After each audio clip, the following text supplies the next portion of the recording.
로마서 1장 28절로 32절 말씀을 제가 봉독하도록 하겠습니다. 28절입니다. 또한 그들이 마음에 하나님 두기를 싫어하며 하나님께서 그들을 그 상실한 마음대로 내버려 두사 합당하지 못한 일을 하게 하셨으니 곧 모든 불의, 추악, 탐욕, 악의가 가득한 자요, 시기, 살인, 분쟁, 사기, 악독이 가득한 자요, 수군수군하는 자요, 비방하는 자요, 하나님께서 미워하시는 자요, 능욕하는 자요, 교만한 자요, 자랑하는 자요, 악을 도모하는 자요, 부모를 거역하는 자요, 31절 우매한 자요, 배약하는 자요, 무정한 자요, 무자비한 자라. 그들이 이 같은 일을 행하는 자는 사형에 해당한다고 하나님께서 정하심을 알고도 자기들만 행할 뿐 아니라 또한 그런 일을 행하는 자들을 옳다 하느니라. 아멘.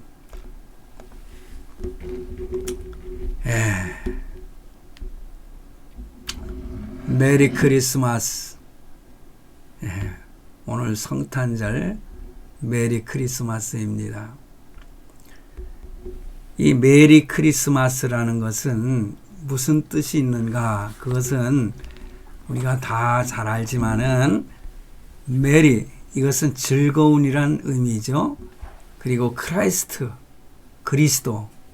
그 다음에 마스, 이것은 예배한다, 경배한다, 그런 의미가 들어있는데 이 세 가지 단어가 합성된 단어로 한마디로 말하면 즐거운 마음으로 그리스도 예수님을 경배하자, 그런 의미를 가지고 있습니다. 그러니 메리 크리스마스 하는 것은 우리가 즐거운 마음으로 예수 그리스도를 경배하자, 예배하자, 그런 의미를 서로가 이렇게 전달하는 그런 의미를 가지고 있는 것입니다. 메리 크리스마스. 주인공이 누굽니까? 바로 예수 그리스도께서 주인공이 되시는 거죠.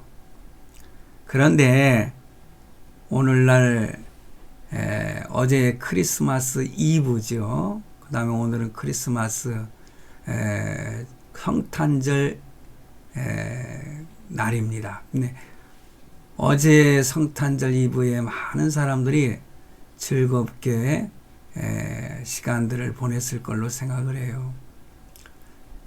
세상 사람들이 같이 더불어서 기뻐하는 그런 날이기도 하지요.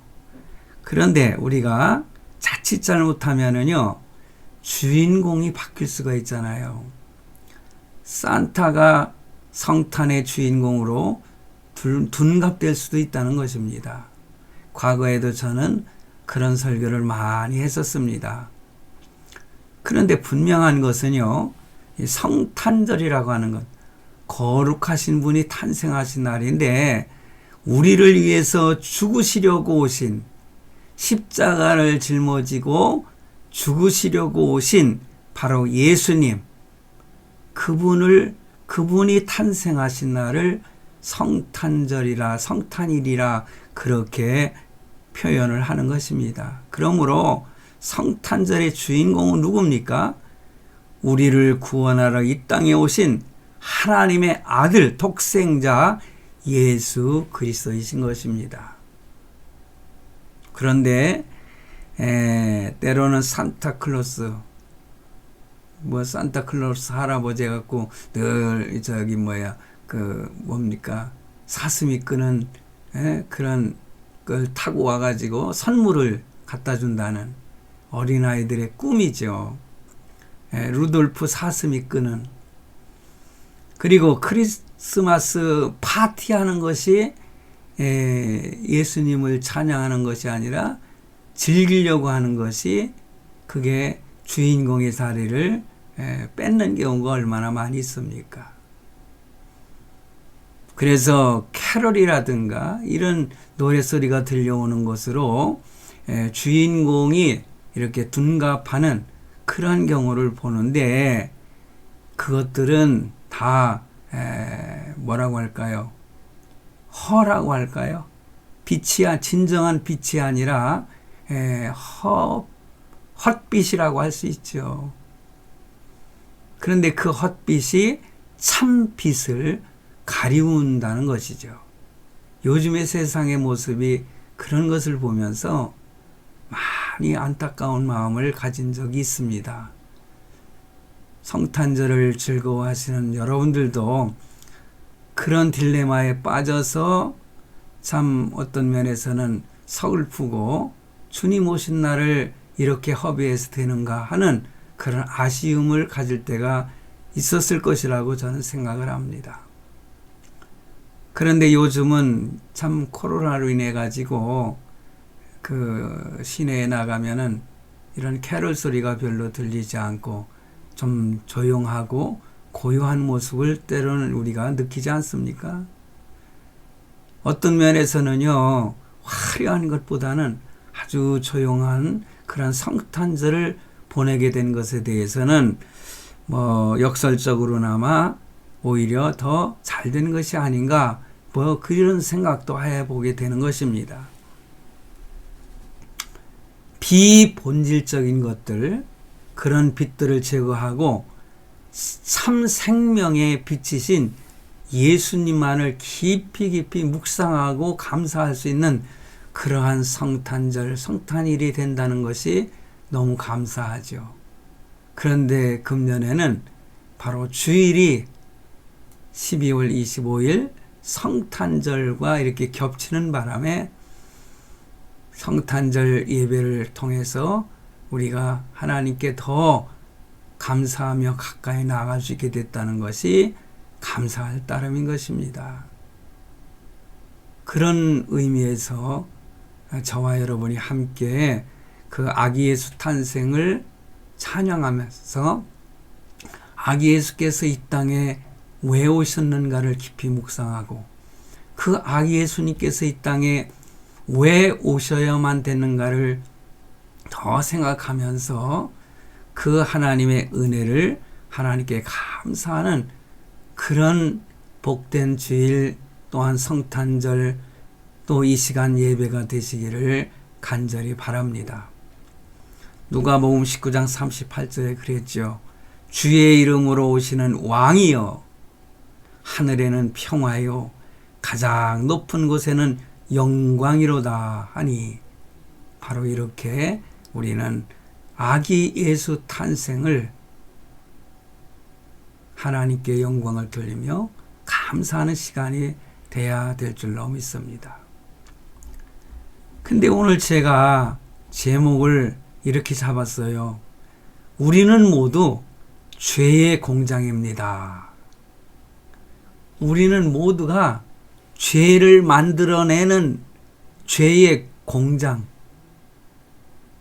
요즘에 가짜 뉴스를 갖다가 이렇게 만들어내는 가짜 뉴스 공장이라는 그런 그 질타를 받는 그런 프로그램도 있더라고요.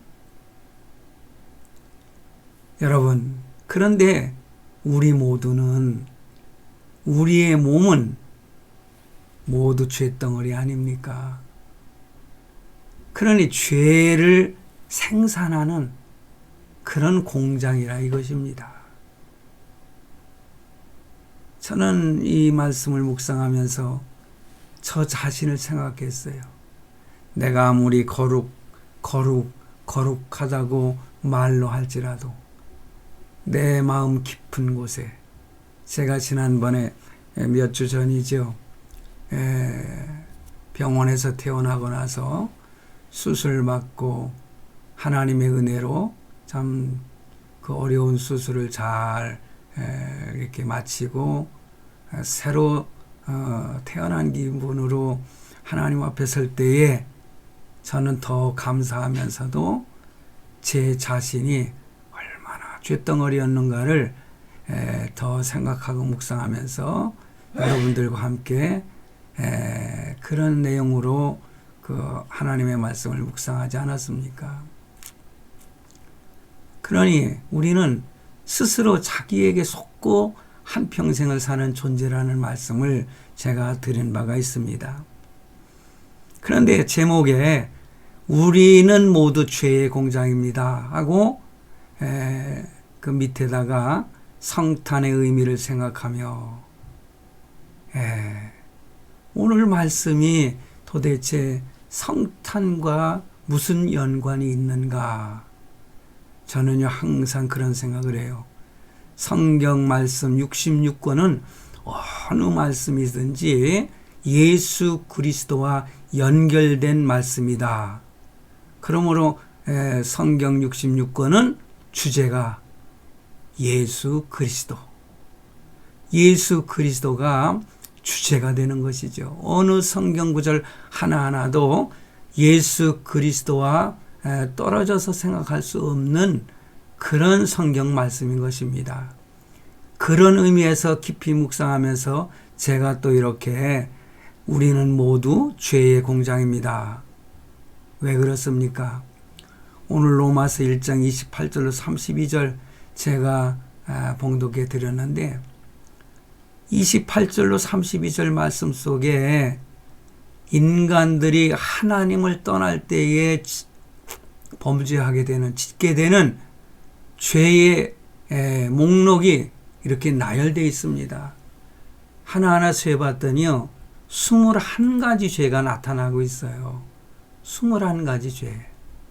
그래서 저는 이 성탄절에도 예수님께서 아기 예수로 이 땅에 탄생하지 않으면 안 될 이유가 있는데 그것은 바로 이렇게 죄의 공장인 우리 인간들, 이 세상 모든 죄인들, 의인은 없나니 하나도 없으며 모든 사람이 죄를 범하였음에 하나님의 영광에 이르지 못하더라.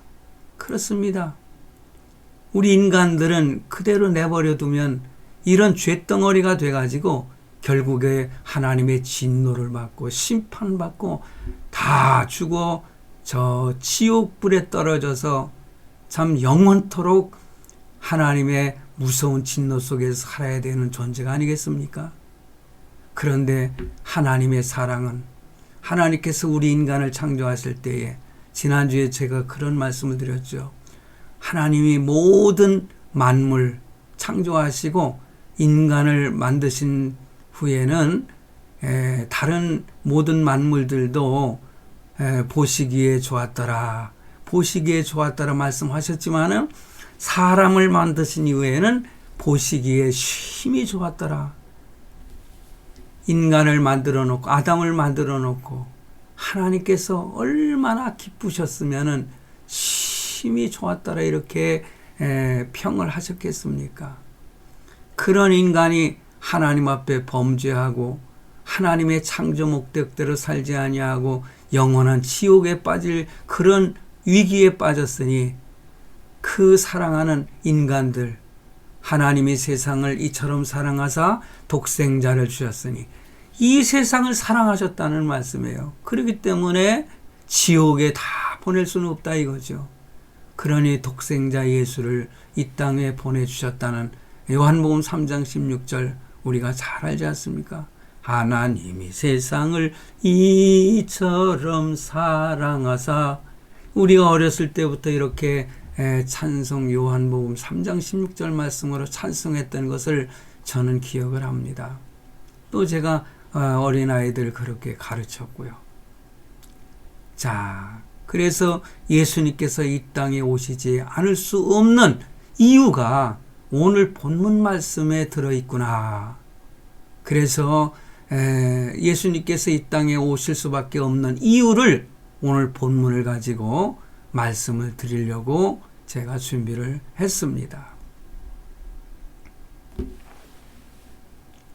세상 사람들의 죄가 어떠하길래 바로 예수께서 이 땅에 오셔서 십자가에 죽으셔야만 했는지 오늘 본문에 잘 나타나고 있어요. 그 목록을 나열하고 있어요. 로마서 1장 16절과 17절 말씀은 로마서의 핵심 말씀이거든요. 그 핵심 말씀인데 제가 읽어 드리겠습니다. 내가 복음을 부끄러워하지 아니하노니 이 복음은 모든 믿는 자에게 구원을 주시는 하나님의 능력이 됨이라. 먼저는 유대인에게요 그리고 헬라인에게로다. 복음에는 하나님의 의가 나타나서 믿음으로 믿음에 이르게 하나니 기록된 바 오직 의인은 믿음으로 말미암아 살리라 함과 같으니라. 아멘. 바로 복음, 복된 말씀, 기쁜 소식, 그게 바로 이렇게 오늘 본문에 나타나고 있는 21가지. 그런데 우리의 죄가 이 21가지로 끝나겠습니까? 수백, 수천 가지가 될 수 있지 않겠습니까? 예를 든다면요, 살인이라고 한 가지 그 죄를 표현했지만은 그 살인하는 이유가 얼마나 많이 있겠습니까? 그게 다 생산되는 거 아니겠어요? 어떤 방법으로 또 사람을 죽이느냐, 이런 방법도 다양하지 않습니까? 이런 것들을 생각하면은요, 참 수백 가지, 수천 가지, 수만 가지가 되지 않겠습니까? 21가지로 끝나지 않습니다. 그런데 바로 이렇게 로마서 1장 16절로 17절 말씀에서도 이 로마서의 핵심되는 말씀인데 복음이 무엇인지를 간단하게 잘 설명하고 있습니다. 복음은 모든 믿는 자에게 구원을 주시는 하나님의 능력이 된다. 그러므로 오직 의인은 믿음으로 사는 것이다. 쉽게 말하면요, 복음을 믿어야, 예수 그리스도를 믿어야 구원을 받는다는 말씀인 것입니다. 그래서 그 구원의 시급성을 깨우치기 위해서 18절로 32절까지, 오늘 본문 마지막 절까지 하나님의 진노 아래 놓인 사람의 비참한 그런 상황, 그리고 죄를 열거하고 있는 것입니다. 그래서 오늘 본문은요, 사람에게 나타날 수 있는 죄의 목록을 열거하면서 죄가 얼마나 무서운 것이며 사람이 얼마나 치명적인 죄인인가를 깨닫게 해주는 말씀이다. 저는 그렇게 생각을 해요. 그럼 왜 이렇게 죄를 열거하고 있습니까? 오늘 본문에서. 그러므로 복음이 얼마나 소중한 것인지를 또한 역설적으로 강조하기 위해서 오늘 말씀을 나열하고 있는 것입니다. 이 죄의 목록을. 그래서 본문에 나열된 수많은 죄들, 어디에서 오느냐 이거죠. 그게 본문 28절에 보니 또한 저희가 마음에 하나님 두기를 싫어하며, 하나님 두기를 싫어하는 거예요. 마음에 하나님께서 저희를 그냥 그 상실한 그 마음대로 내어버려 두사 합당치 못한 일을 하게 하셨다, 이렇게 말씀하고 있어요. 이 말씀은 뭐냐? 네가 네 마음에 나를 두기를 원치 아니하니까 그럼 한번 네 멋대로 살아봐라 하고 그냥 내버려 두는 거예요. 그냥 상실한 마음대로.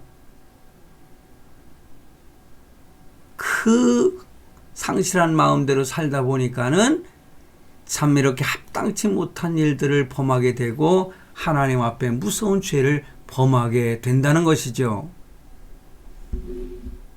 모든 죄들은요, 결국에 가서는 사람이 하나님을 버리고 하나님께서 그들을 그냥 내버려 두셨기 때문에 생기는 결과물이라는 것입니다.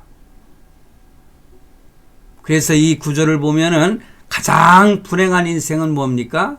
하나님을 버린 인생인 것입니다. 하나님의 가장 무서운 심판 중에 하나가 뭐냐? 사람들이 그냥 멋대로 살도록 내버려 두시는 것. 이것이 가장 무서운 심판 중에 하나라는 거죠. 그렇게 하나님을 버린 사람들에게 나타난 죄의 목록이 바로 오늘 본문 내용을 쭉 보면은 21가지 죄의 목록이 나타나고 있어요. 그래서 오늘은 제가 이 죄의 목록을 하나하나를 깊게 설명을 하면은요, 한도 끝도 없습니다. 죄 한 가지 목록 가지고 1시간 설교도 할 수 있지 않겠습니까? 그런데 제가 오늘 그렇게 설교를 할 수가 없지요. 예수님이 이 땅 위에 오실 수밖에 없는 이유에 대해서 설명을 하는 것이기 때문에 그냥 간단하게 이런 죄, 이런 의미, 요걸 간단하게 설명을 하고 제가 마무리를 하려고 합니다. 그러니 오늘 21가지 죄를 이렇게 하나의 그 묶음으로다가 비슷한 묶음으로 이렇게 묶어 놓으면은요, 한 5묶음 정도 됩니다. 그래서 그 5묶음의 죄를 제가 간단히 설명을 하고자 합니다. 첫 번째 묶음은 뭡니까? 자기 안에 있는 원초적인 죄를 설명하고 있어요. 그게 뭡니까? 29절 전반부에 나오는데요. 모든 불의, 추악, 탐욕, 악의가 바로 이 죄에 속한다. 이렇게 본문에 말씀하고 있어요. 모든 불의라고 그랬어요. 의가 아닌 것이죠.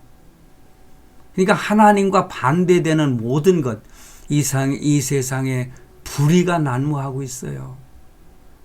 그런데 어떤 면에서 보면은요, 뒤에 따라오는 20가지 죄를 포함한 모든 죄를 한마디로 말하면은 바로 불의의 죄다. 이렇게 설명할 수가 있겠습니다. 추악이라고 하는 것은 악하고 더럽고 불결한 행동, 탐욕이라는 것은 물질을 우상처럼 섬겨서 불의하게 물질을 취하려고 하는 것, 이거 굉장히 중요한 것입니다. 탐욕이 있잖아요. 우상을 섬기는 거라고 그랬어요. 너무너무 무섭죠. 어찌 보면은 욕심이 가득하게 되면은 그게 바로 우상을 섬기는 거라는 거예요. 때로는 물질이 우상이 될 수도 있고요. 여러 가지 형상들, 그런 것들이 다 우상이 되지 않겠어요? 그래서 탐욕이라고 하는 죄를 우리가 조심해야 돼요. 언젠가는 제가 우상 섬김의 말씀을 드릴 때에 이 탐욕이란 죄에 대해서 설명할 때가 있을 것입니다. 악의, 뻔한 거 아니겠습니까? 선한 것을 대할 때 까닭 없이 반대하는 악한 마음, 이렇게 한 묶음을 설명할 수가 있습니다. 두 번째 묶음에는요, 다른 사람을 향한 이 심리적인 죄를 나열하고 있어요. 본문 29절 중반에 나오지요. 시기, 살인, 분쟁, 또 사기, 악독, 이렇게 5가지 죄가 참 다른 사람을 향한 우리의 심리적인 죄라고 이렇게 묶을 수가 있습니다. 시기는 뭡니까? 남이 잘 되는 것을 배아파하는 거죠. 사촌이 땅을 사면은 배가 아프다는 표현도 있지 않습니까? 우리는 이 시기하는 거 버려야 됩니까? 남이 잘 되면은 오히려 축하해주고 격려해주고 이렇게 참 박수를 쳐주는 것이 진정한 믿음의 사람의 행위가 되는 것입니다. 그런데 많은 사람들이 이 죄를 범하지 않습니까? 어찌 보면은요, 가장 큰 불행을 초래하는 것이 바로 시기하는 죄가 아닐까, 그렇게 생각해 봅니다. 이 죄를 이기려면은 잘 되는, 좀 전에 말씀드린 것처럼 다른 사람들을 대상으로 여기지 말고 이렇게 하나의 시기 대상으로 하지 말라는 거죠. 그리고 배움의 대상으로 여기는 그런 노력과 의지가 필요하다. 그러면은 똑같은 은혜와 복을 받게 된다는 것이죠. 살인이라고 하는 것은 사람을 죽이는 거 아니겠습니까? 그런데 예수님의 그 산상보훈에서도 보면은요, 다른 사람을 미워하는 것, 내 형제를 미워하는 것도 살인이라고 했지 않습니까? 우리 육체적인 목숨을 끊는 것도 살인이지만은 그 어떤 사람을 미워하는 것, 이것도 살인이라고 분명히 말씀하고 있습니다. 우리 예수 믿는 성도들은 이 죄를 범해서는 안 되겠습니다. 요한일서 3장 15절 말씀에 형제를 미워하는 것은 살인하는 것이다. 그랬지 않습니까? 결코 형제를 미워해서는 안 됩니다. 우리 믿음의 형제들끼리도 다 형제인 것입니다. 그리스도의 피로 맺은 형제인 것입니다. 그러니 성도들끼리도 이렇게 미워해서는 안 된다. 분쟁이라고 하는 것은 이기심과 완고함으로 이 공동체를 무너뜨리려고 하는 죄를 말합니다. 가장 사단이가 전략적으로 다가오는 죄가 뭐냐? 이렇게 서로 분쟁을 하게 만드는 것. 갈라놓고서는 공격을 하려고 하거든요.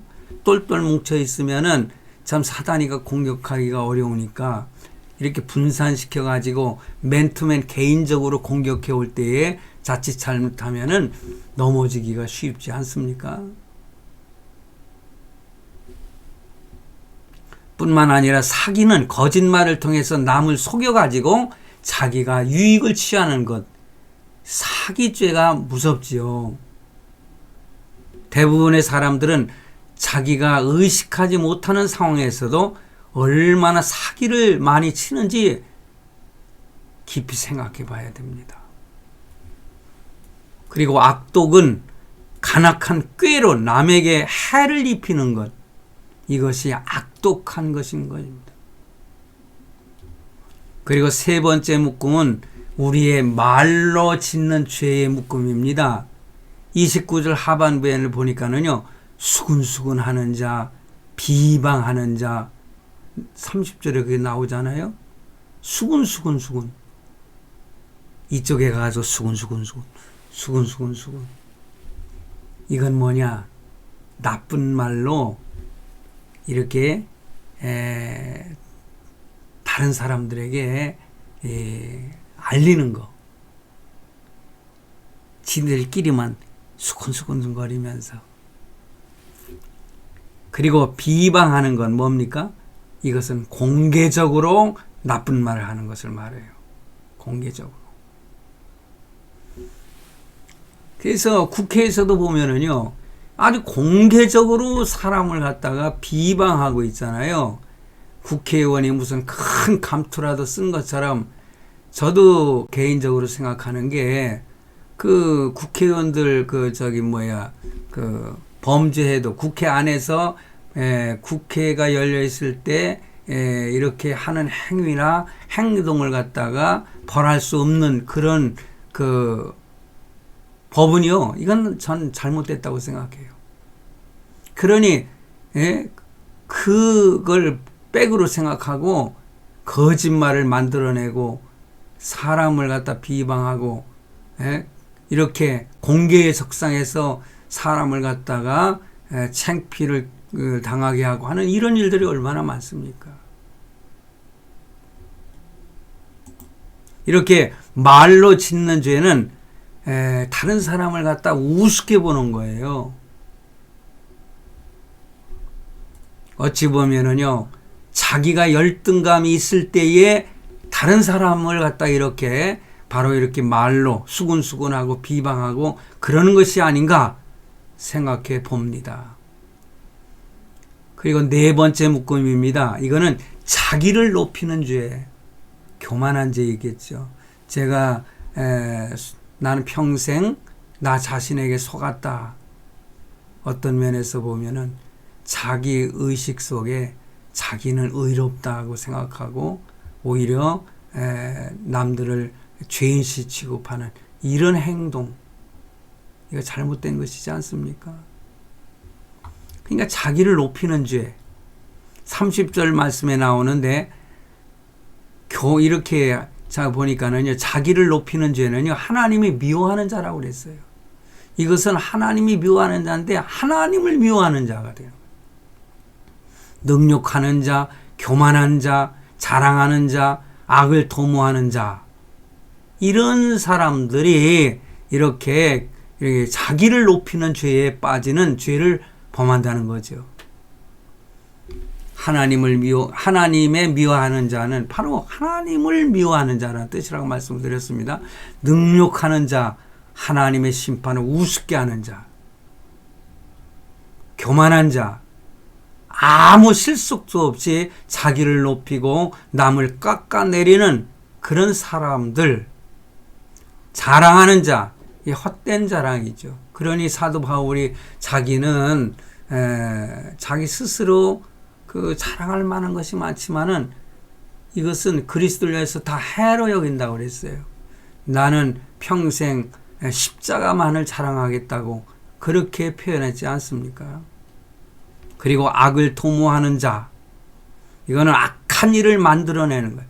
그래서 가짜 뉴스를 만들어내는 그 가짜 뉴스 공장이라고 하는 거, 이거 우리 인간들이 다 죄덩어리라고 그랬잖아요. 우리는 다 죄의 공장이라고 제가 표현을 했습니다.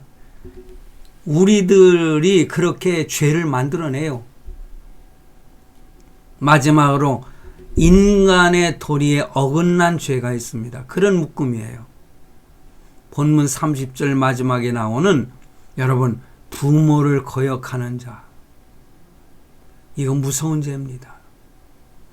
부모가 아무리 참 세상 사람들의 어떤 표준으로 생각할 때 무슨 학벌이 별로라든가 물질이 없다거나 여러 가지 재능이 없다거나 어찌 보면은 참 자식이 볼 때에 그런 것들을 부끄러워하는 경우도 많이 보이더라고요. 근데 그래도 하나님은 그 부모를 통해서 자기를 이 땅 위에 탄생하도록 했지 않습니까? 그러니 부모를 참 우습게 여긴다거나 비방한다거나 그런 말도 있잖아요. 어미를 향해서 눈을 흘기는 자는 하늘의 독수리가 그 눈을 파버린다고. 부모를 우습게 알면 안 돼요. 부모를 거역하면은요, 언젠가는 그 보답이 자기에게 옵니다. 그리고 31절에 나오는 우매한 자, 배약한 자, 무정한 자, 무자비한 자.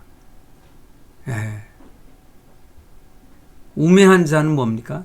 자기가 받은 사람 그 은혜를 깨닫지 못하고 기억하지 못하는, 그래서 하나님께 감사하지 못하는 자, 너무너무 우매한 자 아닙니까? 배약하는 자, 함부로 약속하고 지키지 않는, 약속은 철저하게 지켜야 되지 않겠어요? 무정한 자, 인정이 없는 자, 무정한 자, 정말 무정한 자들 많아요. 무자비한 자, 남에게 자비를 베풀 줄 모르고 다른 사람을 함부로 대하는 사람. 이렇게 21가지의 죄의 목록을 열거하고 있는데, 이 제목을 열거한 후에 사도 바울이 뭐라고 했습니까? 본문 31절에 저희가 이 같은 일을 행하는 자는 사형에 해당한다고 하나님이 정하심을 알고도, 그러니까 알고 행하는 거예요. 그런데 알고도 자기들만 행할 뿐만 아니라 또한 그 일을 행하는 자를 옳다 하면서 자꾸만 이렇게 더 큰 범죄를 짓도록 만든다는 거죠. 이것이 죄인들의 특징인 것입니다. 죄의 대가는 분명히 사망이라고 하나님이 정하셨는데, 이것을 알고도 그럼에도 불구하고 하나님을 거역하는 자, 다른 사람까지 죄를 범하게 하는 자, 하나님께서 용납하시겠습니까? 그러므로 우리는 하나님을 멀리하는 자들에게 이러한 범죄가 나타난다고 했으니까 우리의 중심에 누구를 모셔야 되겠습니까? 하나님, 예수 그리스도를 내 마음에 모셔야 됩니다. 여러분, 이 자리에서 말씀드립니다. 이 수많은 죄로 의인은 없나니 하나도 없고 모든 사람은 죄를 범하였기 때문에 하나님의 영광에 이르지 못하는데, 그런데 예수 믿는 사람들 어떻게 됐냐? 혹시 의문이 가지 않습니까? 그러므로 이 시간에 말씀을 드리는 것은 예수 믿는 자와 예수 믿지 않는 자, 예수를 그리스도를 내 마음의 구주로 영접한 자, 영접하지 않는 자, 이는 하늘과 땅 차이라는 거죠. 천국과 지옥인 것입니다. 이거는 종이 하나 사이가 아니에요. 이거는 하늘과 땅보다도 더 높고 더 깊은 그런 어마무지한 그러한 차이가 있는 그런 결과를 가져오는 거 아니겠어요? 그리고 예수 그리스도를 믿고 영접하고 믿고 하나님의 자녀라고 고백하는 자는 바로 이러한 모든 죄를 가지고 있지만은 나는 너를 위해서 이 땅에 왔고 너의 죄를 대신해서 내가 십자가에서 죽었노라. 너는 지금부터 죄인이 아니라 의인이다. 그런데 제가 말씀드렸잖아요. 완전한 의인이 어디 있습니까? 의인이라 칭했다는 거죠. 그래서 칭의의 구원을 받은 자라는 거예요. 의롭다함을 받았다는 거죠. 예수님이 대신해서 그 죄를 대신해서 십자가에서 죽으셨기 때문에. 그래서 사람들은 이렇게 원래부터 죄인이고 희망이 없다는 것을 깨닫게 만들기 위해서 이 말씀을, 그 죄악을 이렇게 나열을 하셨는데, 모든 사람들이 다 이 죄가 있잖아요. 예수 믿는 목사인 저도 마찬가지예요. 여기서 벗어날 수가 없어요. 그런데 복음이라는 것이 우리에게 주어진 거 아니겠어요? 예수 그리스도가 복음의 핵심인 것입니다. 복음을 믿는 것은 바로 예수 그리스도를 믿는 것입니다. 그래서 예수 그리스도를 믿을 때에, 그러니 이러한 참 더럽고 추악한 죄인들에게 얼마나 복음이 절실한가를 필요를 보여주기 위해서 로마서 1장에 이런 죄에 대해서 사도 바울이 나열하면서 기록한 것입니다. 그러므로 모든 죄의 근원이 바로 어디서 비롯됐느냐? 바로 하나님을 이렇게 멀리함으로 인해서 하나님이 간섭하지 아니하고 내버려 두셨기 때문에 이런 범죄가 나타난다고 했잖아요. 그런 의미에서 우리가 잘못된 길로 갈 때 실패하고 매를 맞고 병이 들면 오히려 감사해야 되는 거예요. 저도 뭔가 하나님 앞에 하나님의 진노가 있었기 때문에 이번에 참 고통 중에서 다행히 이렇게 치유를 받고 회복 중에 있습니다만, 오히려 이것을 통해서 저 자신을 더 깊이 발견하게 됐고, 내가 나이가 먹었지만은 아직도 내가 하나님 앞에 뭔가 좀 감당해야 될 사명자가 아닌가, 이걸 깨닫게 되며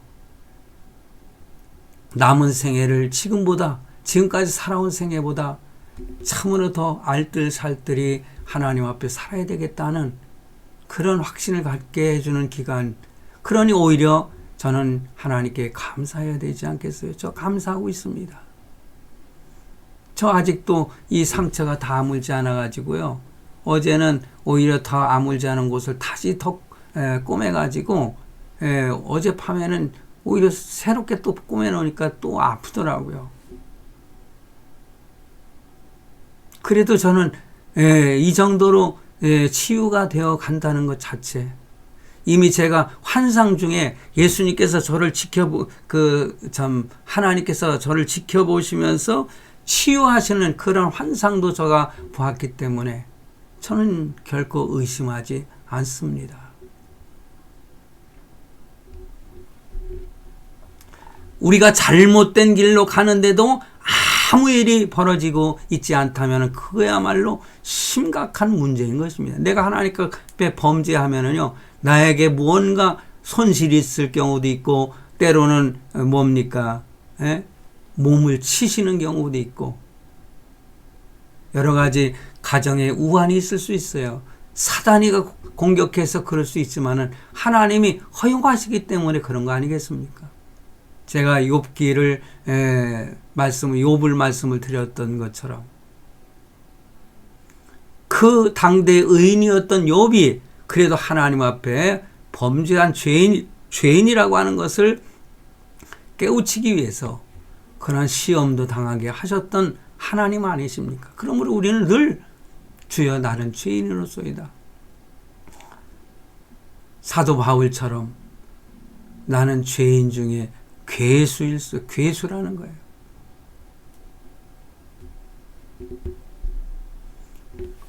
하나님이 우리를 내버려 두시면 큰일입니다. 우리가 살다 보면은요, 저 사람 틀렸어. 사람들이 그냥 버려요. 친구도 버려요. 때로는 선생도 목사도 버리고요. 때로는 부모도 저거 틀렸어. 만약 이렇게 버리는 사람들이 있더라고요. 그런데 하나님이 버리면 끝장이잖아요. 세상 사람들이 버리는 거 그렇다고 이 말씀이 힘을 얻어가지고 범죄한다거나 더 나쁜 길로 가서는 안 되겠죠. 그런데 우리가 결과적으로는 하나님이 버리시지 아니하시면은 하나님이 무서운 채찍을 가한다 할지라도 진노의 채찍을 가하신다고 할지라도 하나님이 나를 버리시지 않으면 그 사람은 복받은 자요 하나님의 큰 축복 속에 사는 사람인 것입니다. 그러므로 오늘 본문에 21가지 죄가 열거되고 있지만은 이 모든 죄는 하나님을 멀리함으로 생기는 죄들이기 때문에 내 마음속에 예수 그리스도를 품고 정말 하나님이 기뻐하시는 말씀대로 순종하며 살아갈 때에 우리는 매일매일의 승리의 기쁨을 맞이할 수가 있을 줄로 믿습니다. 내가 복음을 믿는 것이 구원의 증표가 되는 것입니다. 우리는 죄의 공장들이로 표현을 했죠. 망하고 죽을 수밖에 없는 인생이지만은 복음 안에는 그래도 살 길이 있다는 것입니다. 바로 아기 예수님은 인간의 이런 죄를 대속하시려고 이 땅에 오신 것입니다. 그리고 십자가에서 대신 죽으신 것입니다. 성도 여러분, 오늘 이렇게 죄덩어리요, 죄의 공장이지만 그리스도를 내 마음에 영접하고 품으시고 항상 성령께서 말씀하시는 대로 의로운 길을 향해서 하나님의 뜻을 따라서 순종하며 살아가는 우리 모두가 될 때에 아기 예수께서 이 땅에 오신 그런 깊은 의미, 이유를 깨닫게 되는 그러한 성탄절이 될 줄로 믿습니다. 메리 크리스마스.